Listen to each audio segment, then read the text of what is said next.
Good morning, friends and enemies. This is the weekly Q and Assault, where you guys ask me as many questions as humanly possible, preparing for your fantasy football drafts. Every Wednesday night, we'll be doing this. As soon as the season hits, it'll be Saturday afternoons. If you want to become a Big Dog member and you want to be the one in this chat, you want to be in here spamming me with questions, assaulting me with questions, you may do so by signing up at bdge.co as a Big Dog member. All of the questions and answers, I'll try my best to timestamp them before I put this live. You will probably be seeing this after the fact, Thursday morning, Friday morning, whenever. George C. asks, anyone you're out on due to a rise in ADP, Egbuka, Hampton, Henderson, for example, all moving up quickly? Really good question, and I was actually thinking about making a video similar to this topic. I will say off the ones that you threw in here, Egbuka is still very interested, and I just filmed, it's funny, I just filmed a video that will be going live. You'll either have seen it yesterday or we'll be going live tomorrow talking about 8 dudes that I'm actually comfortable jumping up ADP to draft. And Egbuka was one of the first ones on there. So I'm still really comfortable. You look at Jalen McMillan out now. You look at Godwin probably missing time. I mean, it's really him and Mike Evans, man. The target share there is going to be crazy. I even think that probably gives K-Dot a little bit of a boost up as well. Hampton, I kind of feel like Hampton stayed a little bit steady here. Like, he had the initial jump like a week or two ago where I feel like he went from like a mid-fourth to like a back-end mid-third. And I think that's around where you're seeing him go for the most part. So I think that's about correct. I think he's like a mid-third round pick. I don't know if I'd personally jump up into the end of the second. I think until we get... The problem with Hampton is, like, he's one of those dudes where there's still unknown news yet to come out. You know what I'm saying? So with all the other players, all the other guys that are settled in pretty much to the first 2 rounds, like Chase Brown is sitting there at the end of the second round. We don't have any news that's going to come out randomly and shift our perspective on him. Whereas if tomorrow we got report like Najee's back and practicing at full, I think Omari and Hampton's ADP would jump down a little bit. So I don't know that I would say I'm out on him, but I think he's properly priced at this point. Henderson, his ADP is moving up probably to the point where I'm likely out. Like, I think you probably need to spend a very early 4th rounder on him, and I can acknowledge the upside while still not wanting to partake in it. You know, I know that drugs are fun, but I don't want to partake in them all the time, you know? Darnell asks, 12-team half PPR, we got a 2-keeper. I kept BTJ for a 7th, Higgins for a 4th. So I already have 2 solid wide receivers. At 105, players like Lamb, Amon-Ra, Nico, Puka, CMC, Henry, Achane, and Genty are usually there. I wish I knew how many receivers you started, because I would not hate, like, CeeDee Lamb's my 102 in most leagues. I guess half PPR, maybe I'll throw a running back above him. So I wouldn't hate having BTJ, CeeDee Lamb, and Higgins. That's a monster 3 players there. I'm assuming you have a flex place. You can probably throw them in there. Lamb's like my clear 1 here. If you wanted to go running back, like C-Mac's there, Henry's there as well. I just ultimately don't think I'd pass over C-Mac though. Or Lamb, sorry, Lamb. Need your full idiot league mate strategy. I am not putting out any fucking super flex strategy at all. You guys are all already going to use my fucking website and just have my rankings in front of you. So every guy I want to draft is just going to be at the top of the rankings. I'll never be able to get anybody. This shit sucks. How worried are we about Nabers and Achane's injury? I mean, Nabers, I believe, got back to practice for the most part yesterday. I really think they're just taking it slow with him. I'm not overly worried about Nabers because prior to him starting to sit out, he was practicing in full and, looking like a fucking animal. And I don't think any injury occurred to the point where we're going to sit him out now. I think they were just like, hey, it's sore, so let's just keep him on ice until the regular season starts. So Nabers, I'm not overly concerned with. I think he's got the normal, injury kind of concern tag to him, but I'm not avoiding him in drafts. Achane, I know I should be a little more out on him, but the calf injury, if it's a grade 1, he's still got 3 weeks to heal. And that happened, 5 days ago. So he's got a full 3 weeks to get in. If they say it's more serious, and obviously that's a concern. If they come out and they're like, oh, it's a grade 2 injury, then we've got big problems and he'll move down pretty significantly. Overall, I would say my panic meter on Nabers is 3 out of 10. Achane, maybe I'll put at 4 out of 10, 4.5 out of 10. Jersey CS Keeper League, 12-team full PPR. Keeping Jamar Chase in the 6th. What a fucking steal for you. Deciding between Josh Allen in the 7th or BTJ in the 8th. Thoughts? I mean, if this is just a straight up PPR league, I'm going BTJ there 9 times out of 5. Definitely double down on those receivers. Feeling Eddie better about Stafford Superflex. Yeah, I mean, at this point, he's like creeping around that low end QB2 marker. There's risk there for sure. I think like if I had thrown on a 1 out of 10 risk meter there between what I put Nabers at like 3, Achane 4, 4.5, I'd put Stafford around like 6, I would say. So I think at the end, like here, the other thing with the quarterbacks this year are there are a lot of dudes that I feel pretty good about later on in super flex drafts. Like you can get, Justin Herbert, Jordan Love. I think Trevor Lawrence is like the quarterback 20 right now in ADP. Even like Geno Smith, I would put in the same tier as Stafford, and Geno's like the QB 24, 25. So I don't really feel the need to reach or take the risk on with Stafford, to be honest with you, when there are the CJ Strouds there at like QB 17, 18, 19. So I'm not in love with Stafford's price in Superflex. 0.25 PPR league. We start 2 quarterbacks. So we got a Superflex, 2 running backs, 3 wide receivers, tight end in a 2.5 PPR league, 10 teams. Draft tomorrow. What is your draft strategy? Historically, quarterbacks go first few picks. And I was thinking going RB heavy off the rip. I mean, that's definitely not my preference. Honestly, in Superflex leagues this year, I would be leaning wide receivers and quarterbacks. I don't know what pick you have, so I guess 0.25 PPR does skew it towards the running backs and quarterbacks for sure. That does devalue wide receivers quite a bit. So maybe you zig when other people zag. I would say if I have a top 5 pick, I'm probably securing a quarterback. Though in a smaller-ish league, like 10 team, I'm a little bit less concerned with nailing my top quarterback. As opposed to a 12-teamer, it's much more difficult to get 2 starting quarterbacks in any sort of like the bigger the league gets, like exponentially harder it becomes to have solidified answers at the quarterback position for sure. So 10-teamer, maybe you zig when everybody else zags. I don't know that I have like a set strategy for this, especially not knowing where you're even like picking from right now. I don't know that I'd go RB heavy though. Like I really don't feel great about that, especially when you have to start 3 wide receivers. Like I would definitely, if you're gonna go a quarterback and a running back in rounds 1 and 2, or whatever, I would try to at least leave the first 3 rounds with 1 wide receiver. I don't think you're gonna like your team if you don't pick up at least a receiver. Richie baby, keeper league, 2 quarterback, 12-man full PPR. I'm keeping Puka in round 11. That's beautiful. And I'm between 2 picks, Chase Brown round 10 or BTJ round 6. So you start 2 running backs, 2 wide receivers. Okay, so they're similar players for me. I believe I have BTJ ranked. Let me pull up the draft guide right now. Draft guide available for everybody on BDGE.co. Full price there. But if you are qualified for a partner offer, click the top right of our website. It'll let you know whether or not you're qualified. You can get it for a very, very, very, very, very, very, very, very, very, very discounted price. And then there you could see all of my rankings. So I have, what is this? This is full PPR. So I have BTJ as my number 10 overall player. That kind of shifts on a day-to-day basis depending on the receivers in that tier and who ends up getting injured that day. I have BTJ 10 overall. I did move Chase Brown all the way up to 17 overall, though, for me. So they're relatively close. I think I'm not someone who looks too deeply into the round gaps in keepers unless it's like, oh, I have to give up my 2nd round versus like a 10th. I think at the end of the day in a keeper league, you still just want to take your best players available. But the fact that it is 2 running backs or 2 wide receivers instead of 3, which is typically the way I'm ranking or the way that I'm drafting, I do think it's probably smarter to lean towards at least 1 high-end running back, and I feel comfortable with Chase Brown there in PPR. So I'm actually going to tell you to go Chase Brown there because there's so much value at the wide receiver position from rounds 5 through 9 that you'll have no problem filling in that 2nd wide receiver hole.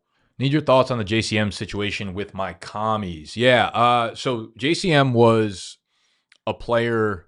I made a video on the Dynasty channel, I want to say maybe 2 or 3 days after the NFL draft, and it was guys that you need to throw onto your taxi squad immediately, and JCM was on that list. He was like the number 2 player on that list. So I've been a fan of his game for a while. Overall, I think he's really talented. When you look at his numbers the last year that he was on New Mexico, he was like a 93rd percentile or better runner on like 10 plus yard run rate, 15 plus yard run rate, broken tackles plus missed tackles force, like elusiveness, explosiveness. He's a good runner. He doesn't really catch passes, which I do think needs to be a bit of a concern in this offense because Eckler's the pass catching back. I do think based on the preseason game, we did see Chris Rodriguez start and get into the lineup first. He's obviously a veteran there, so that might have just been veteran preference, and that could be something of the past within, a couple weeks. But I do think there's still a depth chart that he needs to climb up as a 7th round pick despite the hype. That being said, it does look like Brian Robinson won't be a part of the Commies' plans this year. So I think that the hype around him as a sleeper is legit. I think it has to be acknowledged, and I think people should draft accordingly. I will say I didn't move him up like to a point where if people in your draft are drafting him within the first 10 rounds, you're going to get him based off of my rankings. I still think I have him like 130-ish, which is like 11th or 12th round pick, as opposed to where he was going a couple of weeks ago, obviously, as like a last round guy. So I think JCM's very talented. I think there's opportunity for touchdowns. Like one of the reasons I liked B-Rob a lot this year, if you go back to any of the videos that I talked about Brian Robinson, there was never any talk about I like Brian Robinson, like the player. I think he's overly talented. I'm just like right place, right time, good situation, high scoring offense in Washington. I want the running back attached to that. If that's not him, fucking next man up. Let's go. So JCM's there. But I wouldn't be surprised if this is a 3-way committee between JCM and Chris Rodriguez and Eckler and fucking Jeremy McNichols maybe. Like, I don't know if B-Rob is gone. So I don't think it's as easy as he slots in as the workhorse here. And in PPR leagues, I also question what his upside really is. I'm easily taking him above all the other running backs in that backfield right now, just because he's got the tantalizing upside. Like, we know that Chris Rodriguez is never going to be a workhorse. We know Eckler's not that guy at this point. So when you're drafting for, home run hitters, like you're, of course, leaning towards a guy like JCM who could be that if things break right for him. So like the player, like the situation, do think it's not as simple and clean cut as Twitter makes it out to be, though. Draft this weekend, 12-team half PPR.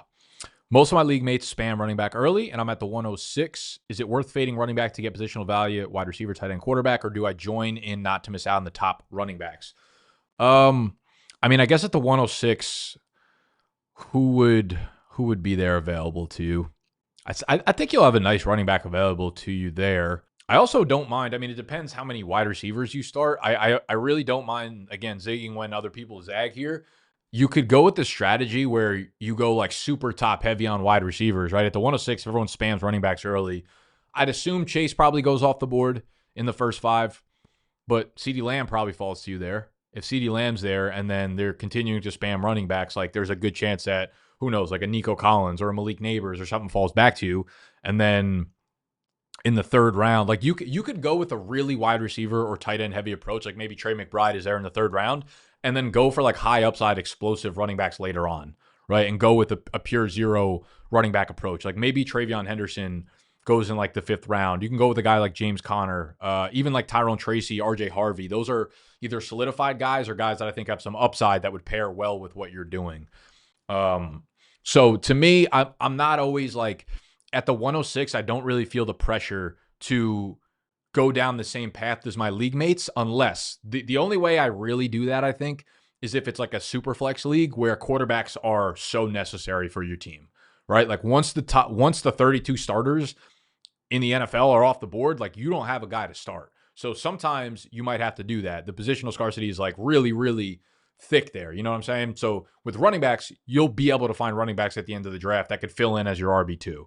So if you only need to start 2 running backs, which is usually the case, I don't think it's necessary to push the envelope.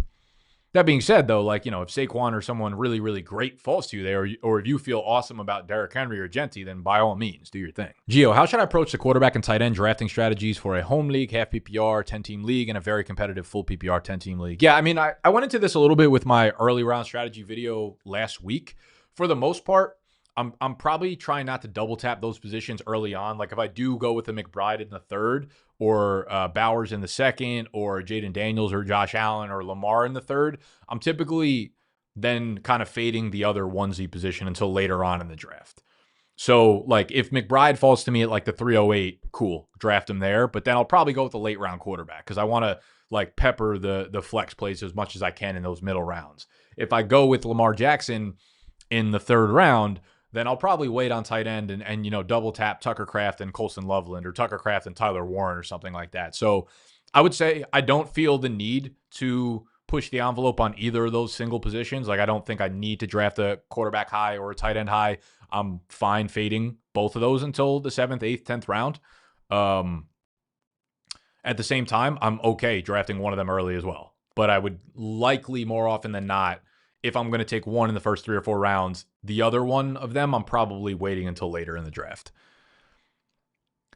JJ versus Lamb. Thoughts from the 103 was leaning Lamb, but JJ Vegas lines were juicy, plus no Addison. Ham keeps me up at night, though. Yeah, for me, it's Lamb for sure. I think there are just way fewer question marks. I think the passing offense is going to be super high volume, probably bad defense, bad running game. Like, everything's going to have to go through Dak's arm, and we already know what CeeDee Lamb is when Dak's healthy. With JJ, it's probably going to be par for the course. When we look back, JJ's probably going to catch 100 balls, 1,500 yards, 8 touchdowns. But I do think you do have the risk. You have the hamstring. You have, what if they go a lot more run heavy with JJ McCarthy? What if JJ McCarthy is just a flop? I don't think all those things are going to happen, but I do think you just kind of sprinkle those in as a tiebreaker. So I personally go Lamb. I think Lamb will be as open as he's ever been with George Pickens on the other side. Also, are you ever taking a quarterback round 2 in a single quarterback league to get Allen or Lamar, given that I have a mid-round pick? If you have a mid-round pick, probably not, because just off the top of my head, there are going to be guys that I like that are more available there in the middle rounds.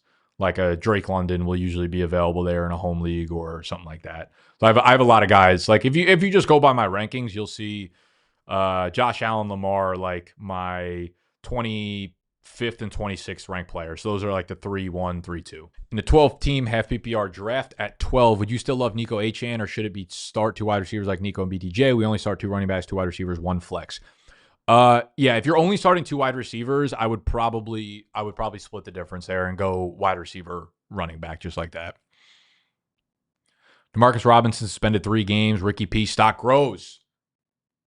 How you doing? The video I have coming out tomorrow, or maybe Friday, depending on when I put this one live, is that video I mentioned at the beginning of this video about guys I'm comfortable jumping ahead of ADP to grab. Ricky Pearsall is one of them.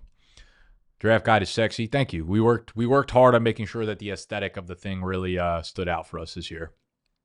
A million improvements that I still have and I still want to put into it, and each year we're going to improve and make sure it's a better and better and better and better product. But we were very pinpointed on making sure that it was a smooth, functioning, aesthetic product for you guys, because I think that's it's both the biggest turn on and the biggest turn off when using a product. If it is smooth and it just feels intuitive and effortless, then it's a product that people want to consume all the time.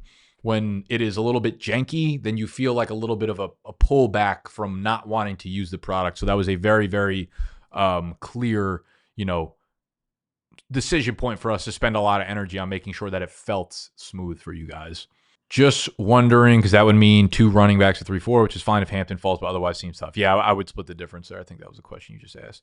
How should I approach the quarterback and tight end strategies? I think we just went over that as well, Gio. Marseille, 10-team, full PPR. 2 wide receivers, 2 running backs, 1 flex. I have the 8th pick. What do you think about taking 2 wide receivers in the first 2 picks and waiting to pick up Hampton and Kamara or Tracy in later rounds? Yeah, I'm fine with it. I will never fight against someone in a full PPR league double tapping wide receivers. But like I've said a few times already in this video, if you only have to start 2 wide receivers, I'm going to assume that your league drafts very running back heavy, and you might miss out on some of the top tier guys. So if by the time it gets back to you if you have the 8th pick, you would have 9, 10, 2, 1, 2. I guess that's still pretty fucking early. Yeah, I will never argue splitting the difference, going running back, wide receiver. I will never argue with the double wide receiver tap either. I will say again, though, home leagues, only starting 2 wide receivers, very often running backs go early. Therefore, I don't know if you feel comfortable that Hampton and or Kamara are going to fall back to you there, go for it. Otherwise, I would probably still caution splitting the difference here. Again, half PPR 106 here, but if you go Lamb, Jefferson round 1, would you value an A.J. Brown, Drake London over guys like JT, Jacobs, Bucky, Chase, Brown round 2? Fine with all of those players, to be honest with you. My highest ranked player is Drake London there, and I very likely would double tap, but I also have It's Drake London, Derrick Henry, Ashton Genty, Chase Brown, A.J. Brown. So I don't know that I necessarily feel like a significant pull one way or the other. Love London. Love Chase Brown. Really like Bucky and Jacobs as well. They're going to be high touchdown guys in a half PPR league. That's quite juicy. That's one that I think you should probably read the league a little bit on. If you think that you're more likely to be able to get like T. Higgins in the next round, then maybe I go running back there. But again, if your league is super running back heavy and you end up going 2 wide receivers, and by the time you get back to your pick in the 3rd round and you have to draft like I don't know, actually, I don't even really hate James Cook or Kenneth Walker there, but that's early for them. So I would say try to read the room the best you can there. But I'm completely fine with Drake London, Chase Brown, Josh Jacobs, Bucky. 12-team PPR from Abram. He says, Allen, Achane, Tracy, London, Pickens, LaPorta, MHJ, JMO. Should I try and trade Achane or make any moves? I wouldn't trade Achane. You don't have firepower at running back. Like, the only player you got is Tracy, really. I mean, if you really think you could pull off some sort of like tear down where you can almost get like 2 running backs for the price of 1, where you can move Achane for I don't know, like a Kenneth Walker and who's another like lower ranked running back? I don't know, like a Kenneth Walker and a Pacheco maybe, or a Swift. Like if you could do something like that, I might be interested in, just because you don't have depth at the running back position. You have so much depth at wide receiver. Otherwise, I don't really have the inclination to move off of Achane. Yeah, other than that, I don't know. I like the team. I think I might just let the good times roll. Nicholas, do you see any high upside Warren? What the hell? Do you see any high upside, I think you meant, with Downs, Pittman, Pierce, with Danny Dimes at the helm? I mean, you want to talk about like the opposite of high upside. I mean, Downs is by far and away my favorite player. I think he could become, I'm going to be honest, I think Tyler Warren has squeezed a little of the juice out of the upside that I thought Josh Downs might have had this year. I think Downs and Tyler Warren are going to be such fucking good weapons. But at the end of the day, I think this offense, like Pittman's not an upside guy for me, really. I think he could be a good value. Like he's a guy that I like in best ball. I know that term has been like overly used recently, like better in best ball. When I think of better in best ball, I don't think of like guys that like Alec Pierce just spikes random weeks. I almost think of better in best ball as a guy like Michael Pittman, where he's not going to be good enough that you ever want to start him in redraft, but he's going to outperform his ADP. You know what I'm saying? Like if Pittman's the wide receiver 53 off the board, I feel good that he's going to finish the year as like the wide receiver 41. Therefore, I like that pick in best ball at price of wide receiver 53. But you're never really starting the wide receiver 41 or 42 in redraft, right? You're hoping that you hit on a couple late rounders and you have like 3 top 25 guys. So that's kind of how I look at Pittman. Pierce, I'm good on. Downs, I'm still drafting. Like I do think he could be a high volume guy. The problem is just I don't think there's enough volume to go around in an offense that I now expect Tyler Warren to be a huge part of. I know you've talked about this a bit, but favorite spot to draft from, 12-man, half PPR, start 7. So just 2 running backs, 2 wide receivers, 1 flex. In half PPR, only starting 2 wide receivers. I don't think there's a lot of spots I don't like drafting from, to be honest. I might just take the 101 and grab Jamar Chase there. And then on the turn back around, like hopefully a Chase Brown or a Jacobs or someone falls to you. Other than that, though, I still do love like the 11th pick, 10-11 pick.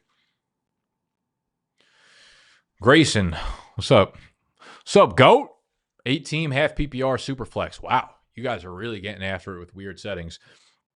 I have the 108 and the 109. Most years, no quarterbacks go in the first round. Would you double tap Allen and Lamar at my spot? No. So, I mean, I hate to say no because it's super flex league and getting those 2 at the 108, 109 is crazy. The reason, and I don't really blame your league mates, that they don't go very early is because in a league this small, it's not hard to find starting quarterbacks. You might miss out. I wouldn't hate taking one of them, but I wouldn't do both of them just because you'll be able to find a quarterback too, no problem. Like think about it, 8 teams, 2 quarterbacks, that's 16.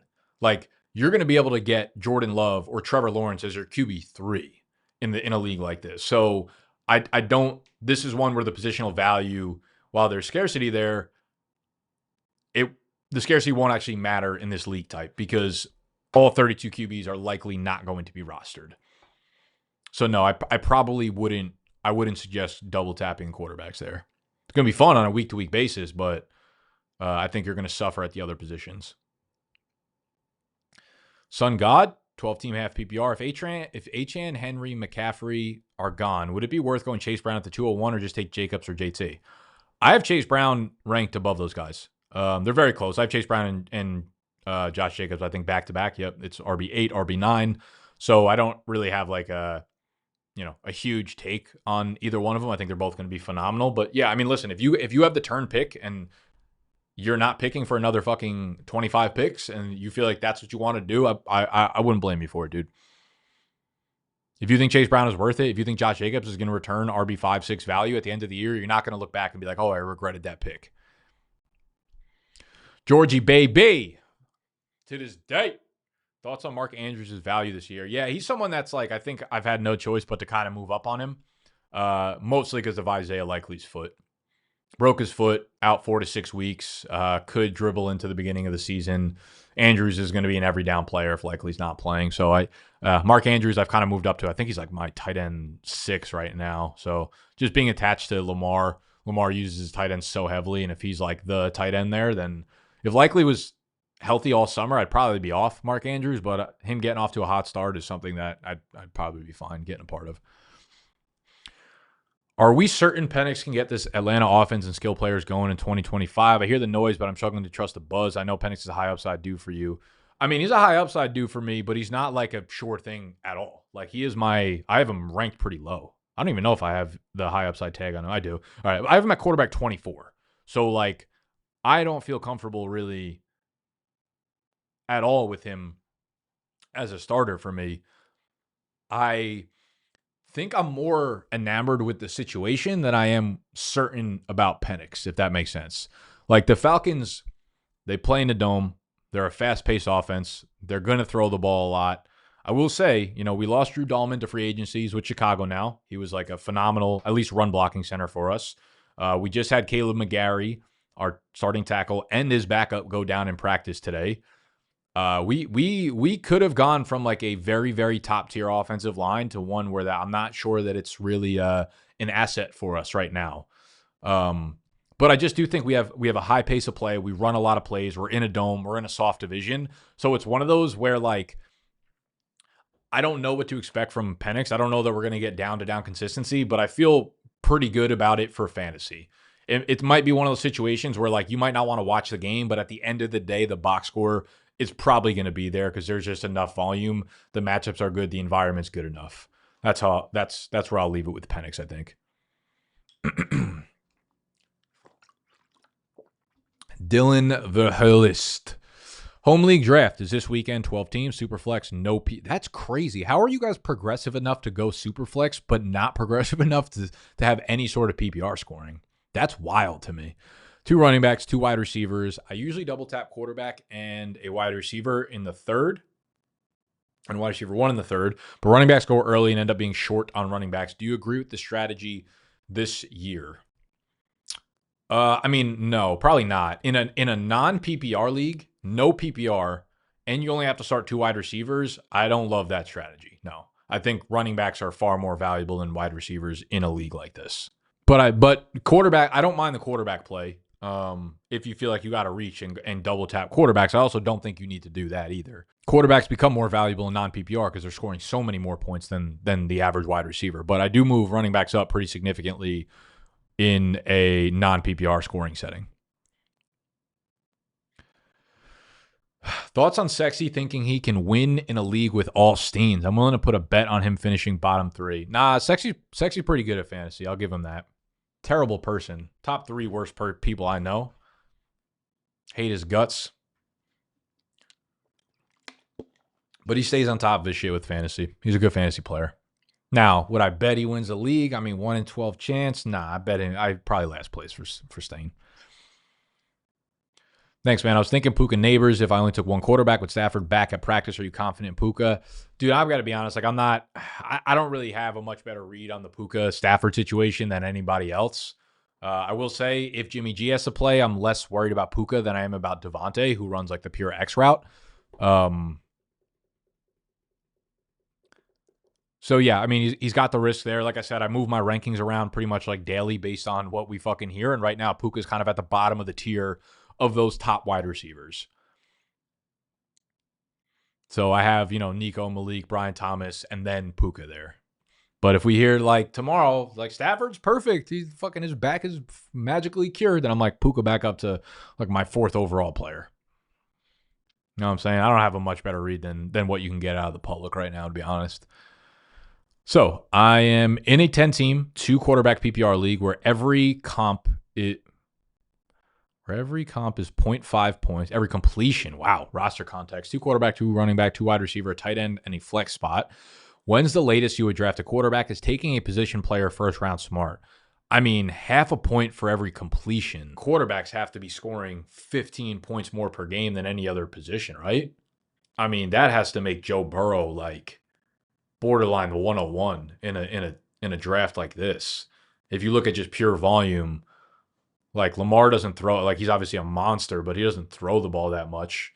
If you're throwing the ball, I think the Bengals threw the ball, 38 times per game. Burrow's probably around 68 completion percentage. I mean, we're thinking, what is that, like 25 completions a game? 26, 25, 26. That's an extra 13 points per game. At that point, when's the latest I would draft a quarterback? I don't think I'd go past the 2nd round without at least getting my one solidified. I'm probably going quarterback in round 1 there. And then I think it's okay to wait after that, but like I wouldn't get risky with my 2nd quarterback slot because the teams that have a solidified good QB2 are going to be getting every single week 60 combined points between their quarterbacks. And if your QB2 slips up and you don't have a good option there, like that is a massive disadvantage for you to have. Marcy says, I have the 2nd pick in a 12-team full PPR league. 2 wide receiver plus a flex. You okay with doubling down on Dallas by picking up Pickens in a later round, assuming Lamb in the 1st? Yeah. That's a little bit tough. That's a little bit tougher, I would say, only because Pickens kind of goes in that tier where there are so many other wide receivers that are kind of right in that same draft spot, like where Pickens will go, I don't know, mid-5th or something. Right in that same range is the same exact spot where Devonta Smith and Jameson Williams and Worthy and Metcalf and Zay Flowers and all those guys go. So I don't know that I necessarily want to go out of my way to grab Pickens there. If he goes late round, like you're saying, like maybe it's just a non-competitive league where he goes in the 6th or 7th round. Every round he moves down per ADP is like, the risk becomes lower and lower, obviously. So I'm fine with it. But I would probably, honestly, if it's me and I have to take him at ADP, if the other wide receivers are just as valuable to me, I'm probably going to go a different direction there just to minimize risk a little bit. Grayson, last one. About my league at the 3-4 turn, would you target McBride, Kittle, side and premium as well? Hell yeah. 3-4 turn is beautiful for them. Oh, you mean both of them? Probably not. I think if McBride is there, I'd hit him and probably call it a day. Kittle's a little bit less. He's still a monster, obviously, but he's a little bit less value in tight end premium because he's not catching balls like McBride is. Kittle, for the most part, throughout his career, he's been like a 5 catch per game guy, where McBride's closer to like the 7, 8, 9 range. If McBride's gone, take Kittle there. Cool with that. I don't think I'd double tap though. You still find taking Terry in the 4th as your wide receiver 2 in a start 2 wide receiver league, debating targeting him in the 4th and looking for T in the 3rd. I like T in the 3rd a lot. Yeah, I still like Terry in the 4th. You guys, I think, know probably as much as I do about Terry McLaurin. I want to be optimistic and keep saying that the deal is going to get done. But, I did say once we get into around August 20th, 22nd, 23rd, we're starting to get into spooky hours here. And yeah, I think that might be where we're at. 4th round, I'm okay with Terry with that value, though. 3rd round, that's a no-go. D'Angelo Crum. Nigga, you're the GOAT. No, you. No, you. Listen, man. Listen, you don't got to tell me to listen. I'm here for you. 12-team PPR. Had a buddy of mine send me a trade for Amon-Ra. He offered me Egbuka, Rashee, and Kamara. Worth it. My other wide receivers are Pickens and T-Mac. Also, I have CMC. I don't hate the value. I just think with Rashee, it's like, I mean, it's a strong offer. I won't argue that. My other wide receivers are Pickens and T-Mac. I think your receivers get a little too risky, though, if you give up Rashee. I think I'm going to stand pat. Like, you took Amon-Ra for a reason. He's your guy. He's going to be a fucking stud in PPR. Egbuka, a lot of upside. We're not positive. Rashee, don't know how long the suspension is going to be. Kamara, I think, is good, too. Good player. Yeah, good offer. I'll be honest, it's a fair offer, but I think I'm probably going to stand pat with Amon-Ra. You drafted your boy. Let your fucking mans play for you for a bit, you know? You could always maybe revisit it after week one. Like Amon-Ra, here's the thing with Amon-Ra. He's going to do his thing. He's going to go out there week one, catch 8 balls for 89 yards and a touchdown, and then you'll still be able to get the same offer after week one. Unless Egbuka goes out and goes 10 for 150 and a touchdown, then you fucked. Otherwise, I'd probably sit pat, though. All right, we hit the 40-minute mark. Questions have died out here, so we will call it an evening. If you watch this after the fact, one, love you guys in the Big Dog Chat for being members, so appreciate y'all for being here and hanging out. Two, if you guys watch this after the fact, I also appreciate you equally, but you can get into the chat, and I can help you with your drafts prior to your drafts if they happen before next Wednesday, or anytime during the season. We will be doing these Q&A assaults every Saturday, helping you with your sit starts. Head over to bdge.co, become a Big Dog member. That's for the live streams. The draft guide is its own one-off product. It's got the rankings, got everything you need for your draft. All right? So thank you guys for hanging out again today. Love y'all, and I will see you tomorrow. Smoochies. That doesn't work as well in a live stream because then I got to click the off button. When I do that, my editor can hit me with the smoochies, and then it's done. You know, smoochies.